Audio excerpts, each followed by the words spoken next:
Once upon a time, there was a wicked witch.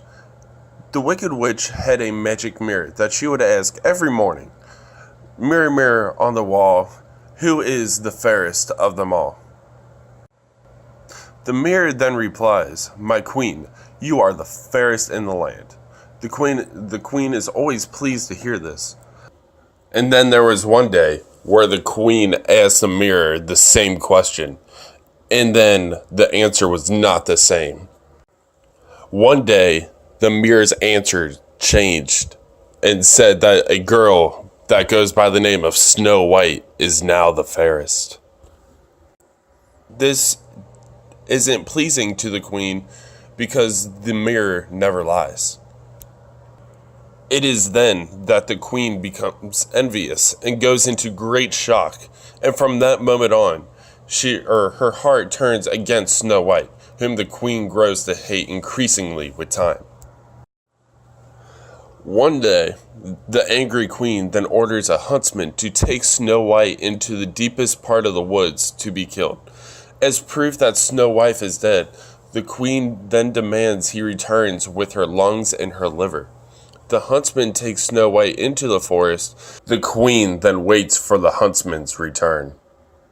As time passes, the queen becomes more and more sure that Snow White has died.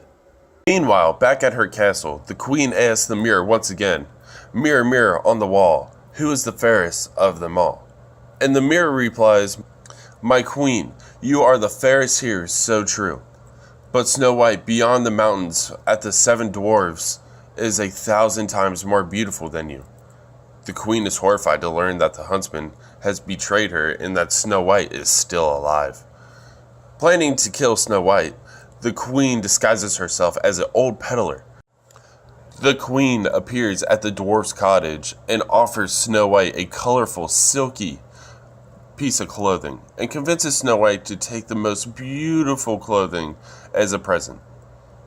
Then the queen laces up her tightly, and that Snow White faints, causing the queen to leave her for dead. The queen now grows more confident that Snow White has passed away, simply because she has done it herself.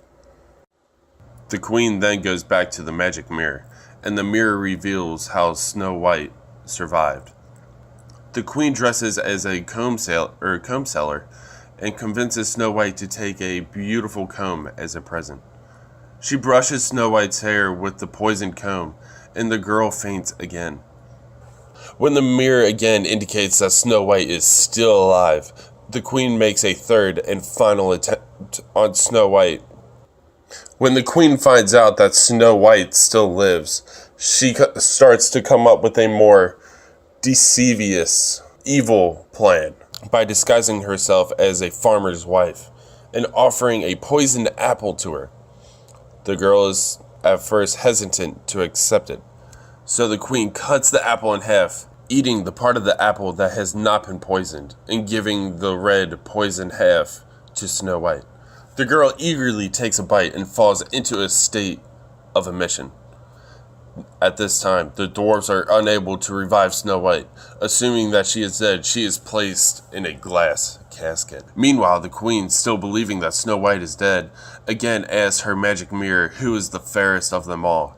The mirror then replies, "Thou, lady, art loveliest here, I ween, but lovelier far is the new-made queen." This enrages the queen. Not knowing that the prince's bride is her stepdaughter, the queen arrives at the wedding and sees the bride is Snow White, whom she thought was dead. She chokes with rage, falls down, and dies.